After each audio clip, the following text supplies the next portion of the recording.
En Cooperativa Ciencia, lo importante está primero. Salud mental al día. Un programa para hablar de los trastornos más comunes y sus contextos. Todo lo que nos afecta, todo lo que puede estar mejor. Salud mental al día, en Cooperativa Ciencia. Una invitación del MIDAP, Instituto Milenio para la Investigación en Depresión y Personalidad. ¿Qué tal? ¿Cómo les va? Bienvenidos y bienvenidas a este nuevo capítulo de Salud Mental al Día, aquí en Cooperativa Ciencia, programa que hacemos junto al MIDAP, que es el Instituto Milenio para la Investigación en Depresión y Personalidad. Como decimos, siempre es importante hablar de salud mental y acá tenemos la opción de hacerlo cada semana sobre distintos temas que nos afectan, también que nos ayudan y en profundidad, que es lo que nos interesa.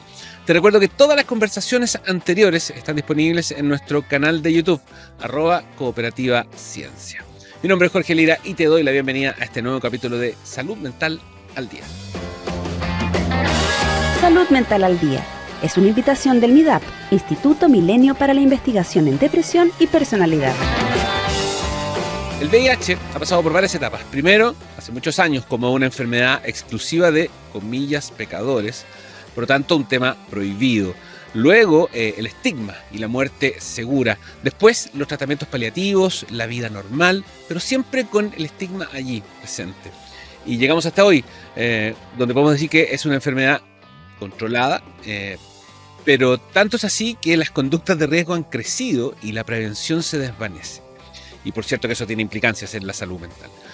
Las preguntas son varias y las respuestas importantes. Por eso estamos con Cristian Ortega, él es psicólogo de la Universidad de Concepción, magíster en docencia universitaria y también magíster en educación superior, psicoterapeuta psicoanalítico y candidato a doctor en psicología de la Universidad de Diego Portales, adscrito a MIDAP. Cristian, ¿qué tal? ¿Cómo estás? Bienvenido. Muchas gracias, Jorge. Oye, bueno, partamos con datos, o con algunos datos, digamos. ¿Cuál es el estado actual del VIH en Chile? Actualmente en Chile viven 100.000 personas con el virus aproximadamente, porque siempre hay una cifra gris en realidad que no tenemos Claro. conocimiento. La mayor parte de las personas que viven con VIH en Chile son hombres, cerca del 85%.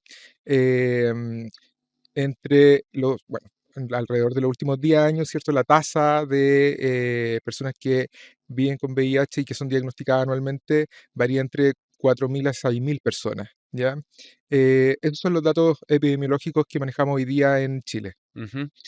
¿Y cuántas de esas personas manifiestan inconvenientes con su salud mental? La literatura muestra que hay, que este es un tema muy importante para Ujú. las personas diagnosticadas con VIH.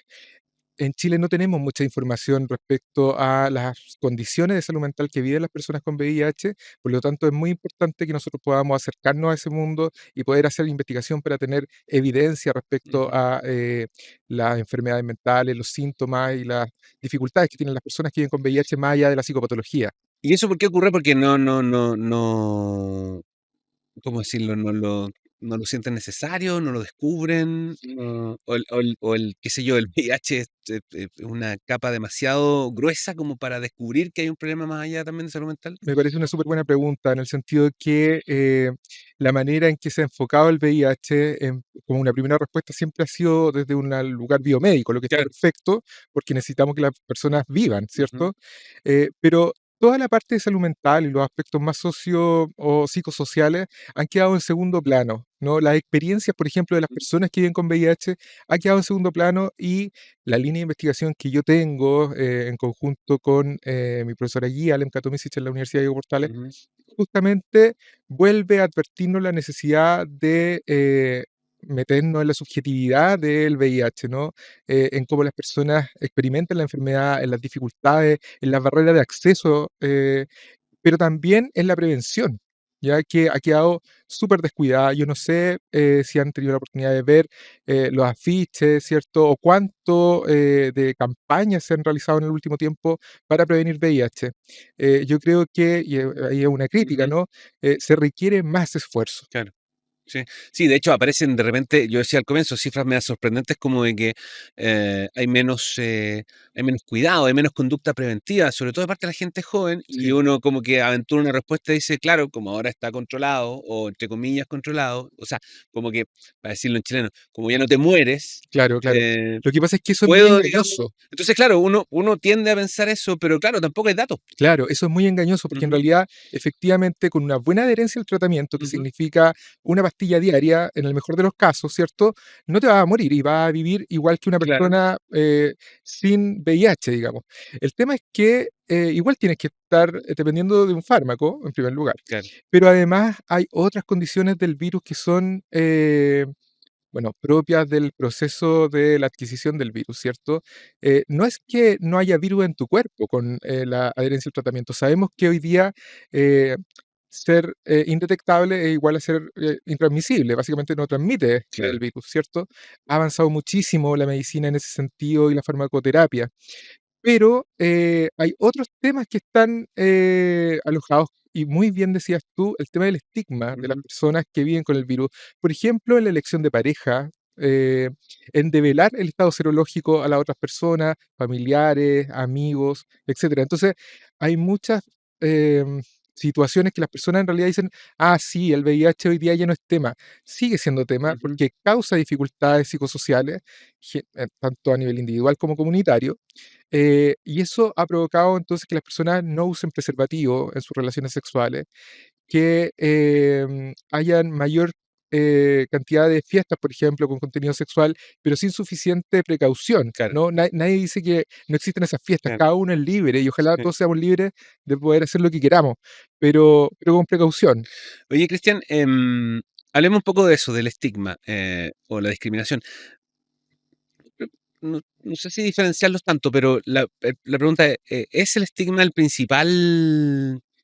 eh, la principal fuente de problemas de salud mental en este caso?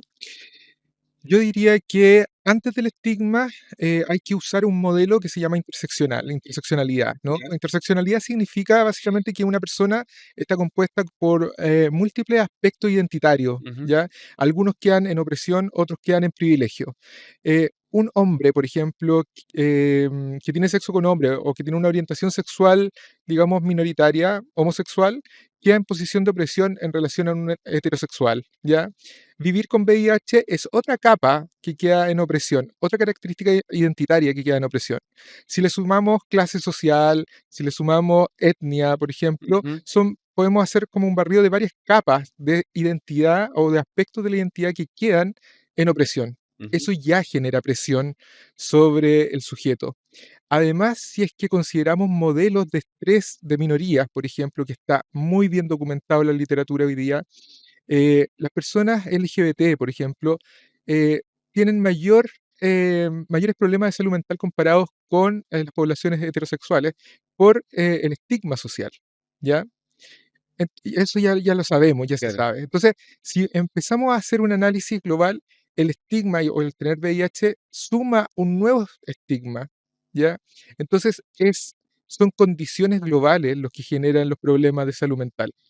¿Y existe alguna diferencia estaba pensando está el estigma, que es el que digamos, te marca tu entorno, la sociedad, en fin, porque tú le dices al mundo que eres portador? Pero también, a lo mejor no dices, pero tienes una especie de autoestigma. ¿Existe esa diferencia? Exactamente. Sí, de Como hecho, de, yo no le cuento a nadie, pero lo vivo, es como claro. el clásico, la procesión va por dentro. Exactamente, o sea, Ujú, el estigma, la definición es una característica muy, muy, muy devaluada de mí ujú, mismo, ¿cierto? Que tiene implicancias tanto afuera como adentro, ujú, ¿no? O sea, la sensación de menosprecio que una persona que vive con VIH o otra característica, digamos, estigmatizada puede sentir puede ser menosprecio, culpa, vergüenza, y eso impide, por ejemplo, que esa persona pueda desarrollarse normalmente en el medio, interactuar con personas, buscar pareja, tener oportunidades laborales. Atiendo pacientes, por ejemplo, que viven con VIH y que han limitado las oportunidades de crecimiento profesional por el VIH, ujú. ¿ya? Porque eso significaría a lo mejor tener que hacerse un examen médico. De todas maneras, hoy día tenemos una ley que se conoce como ley de SIDA, ¿no? Donde hay resguardo de confidencialidad, Creo que el sí. diagnóstico y todo eso. Pero aún así se generan fantasías en la mente respecto, por ejemplo, a que otros sepan y que eso impida tener ascensos laborales, entre otras Claro. cosas. Ujú. Oye, ¿qué peso tiene la prevención en la conducta de las personas? Porque tú recién algo decías respecto del por qué no hay tanta preocupación, pero así como el estigma tiene un peso importante, en el caso de quien está contagiado y de quien no está contagiado, pero a lo mejor tiene conductas de riesgo, la prevención, ¿qué peso tiene, digamos, en esta historia? Muchísima, o sea, Ujú. pero particularmente es la educación sexual, Ya. ¿ya? Pensemos que el VIH es la punta del iceberg de lo que significa realmente una educación sexual, ¿ya? Estaba viendo hace poco una estadística de cuántos profesores, cuántas escuelas de pedagogía le enseñan a sus profesores de educación sexual, Ujú. ¿ya? Son muy pocas, Claro. en realidad. Entonces, no le podemos pedir tampoco a los profesores que esto lo implementen en la escuela. Los papás también tienen muchos problemas muchas veces para hablar de sexualidad con su hijo. Entonces, hoy día tenemos un problema grave de falta de educación en términos de sexualidad, ITS y de relaciones sexoafectivas. Todavía sigue siendo un tabú hablar de sexo en el 2025. Claro que sí. Sí, bueno, y la educación es un tema fundamental también, porque como bien tú dices, el tema sigue siendo complejo, eh, pero además hay algo que antes no existía, que es como el acceso a información que es relevante o que podría ser incluso, ¿cómo decirlo?, falsa, para que se entienda bien. Claro, También puede generar una distorsión en este así tema. es. O sea, los canales, por ejemplo, en donde nos estamos educando o donde se Ujú, están educando nuestros adolescentes, pueden ser de diferentes niveles de calidad, mm, obviamente, ¿no? Y eso es un problema porque básicamente se generan mitos en relación a la sexualidad que terminan generando dificultades psicológicas, o sea, ujú, mitos relacionados, por ejemplo, al tamaño del pene o cómo tiene que ser una relación sexual, a lo que se espera de un claro, hombre, de una mujer, etcétera, genera ujú, algún tipo de dificultades que más adelante incluso sí. pueden generar síntomas en la esfera de la sexualidad. Y hay una explosión además, en realidad leía también acerca de una explosión importante de contenido, porque hoy día, después de la pandemia, eso se multiplicó, porque se convirtió en fuente de trabajo, digamos, de un montón de gente que antes, Así es. digamos. Mm, Yo no he visto, bueno, no he visto OnlyFans de ujú, nadie, mm, pero no sé, por ejemplo, si es que en ese tipo de contenido se está ocupando preservativo, por ejemplo, en las relaciones sexuales ujú, o si está ocupando algún método de barrera, más allá del el preservativo como de pene, sino que también hay eh, métodos ujú, de preservativo de vulva, dedos de condón, ¿cierto? En ujú, relaciones lésbicas. O sea, hay una serie de elementos de prevención que la gente en general no conoce. no conoce. Y Ujú. quizás también OnlyFans puede ser, si es que alguien quiere ocuparla, que sea un método Podría ser un vehículo, claro. de Ujú, educación, ujú. ¿no? Em, la barrera cultural o el obstáculo cultural de esto de que decíamos recién de que es un tema del que no se habla mucho, la sexualidad y más sumado al estigma, en fin, ¿es una barrera demasiado grande para los problemas de salud mental, para superar los problemas de salud mental en el caso específico del VIH? Mira, yo pienso que particularmente los problemas de salud mental en personas que viven con VIH son muy complejos, Ujú, porque no solamente involucran al individuo, ese individuo está inserto dentro de una comunidad, dentro de una sociedad y dentro de una cultura. Por lo tanto, aquí hay que hacer acciones como en los dos sentidos. Obviamente preocuparnos de los síntomas que tiene una persona si es que los tiene también, porque no todas las personas que viven con claro. VIH tienen síntomas de salud Ujú, mental, pero los que sí los tienen y la prevalencia es alta, sí tenemos que hacernos cargo de eso, pero a la vez tenemos que pensar, los cientistas sociales, por ejemplo, de qué manera transformamos, resignificamos la subjetividad en relación al VIH, ¿ya? Y eso ha sido difícil. Nos hemos centrado más bien como salud mental como el individuo enfermo de un trastorno depresivo y que además vive con VIH y hacemos unas explicaciones causales de que tiene depresión, por ejemplo, porque vive con VIH. Eso no es así. ujú, Esa persona tiene depresión o síntomas depresivos porque siente culpa, todo el tema del estigma que estábamos hablando, ¿cierto? Porque no puede encontrar pareja, porque le da miedo que alguien lo rechace sexualmente por vivir con Claro. VIH, etcétera. Entonces, no es solamente una intervención que podemos decir es individual, esto tiene que ver también con una mirada social, cultural y la educación Ujú. es fundamental para hacer esa transformación. Algunas cosas hemos dicho, pero uno podría pensar, a partir de lo que se ha dicho aquí, que el Estado no está tan pendiente de este tema, digamos, desde el punto de vista de la salud mental. Lo aborda desde el punto de vista como de enfermedad, digamos, sanitario, si se quiere, para que se entienda bien, pero desde el punto de vista de la salud mental parece que no está tan claro. No está tan claro, diría yo. Yo creo que el Estado también ha hecho lo posible como por ofrecer la terapia antirretroviral. Ujú, Hay estrategias biomédicas más bien orientadas a la entrega de PrEP en personas que pertenezcan a ciertos grupos. Pero la verdad es que en términos de salud mental ha sido poco, en realidad. La investigación también ha sido poca, entonces el Estado puede nutrirse de las investigaciones que nosotros podemos hacer. Eso es un desafío hoy día ujú, en general en todo el ámbito de temas relacionados a salud mental, ¿no? Pero yo quiero rescatar, sí, el papel que han hecho las ONG, las organizaciones no sí, sí. gubernamentales que trabajan con personas que viven con VIH, porque ellos sí han adoptado una manera de entender el sufrimiento psicológico y ofrecer alternativas creativas y que han funcionado además, como son los grupos de pares, por ejemplo. Ujú, Entonces tenemos ONGs como Fundación Sabia, Chile Positivo, el Círculo de Apoyo Positivo que han implementado o ujú. han tratado de implementar estrategias para favorecer la salud mental y yo creo que eso ha sido muy positivo. Conozco a esa en la región metropolitana, seguramente hay muchas otras en regiones, ¿ya? Ujú. Estamos con Cristian Ortega, él es psicólogo de la Universidad de Concepción, es candidato a doctor en psicología de la Universidad de Portal, es adscrito a MIDAP, que es con quienes hacemos este espacio. Cristian, no sé si me lo dijiste, me parece que no fuimos tan claros con eso, pero en esos 100.000 personas que viven con VIH, ¿hay alguna diferencia marcada en términos de edad? Eh, la verdad es que conozco la estadística más o menos de los últimos 10 años en relación a las nuevas personas diagnosticadas, Ujú, ¿ya?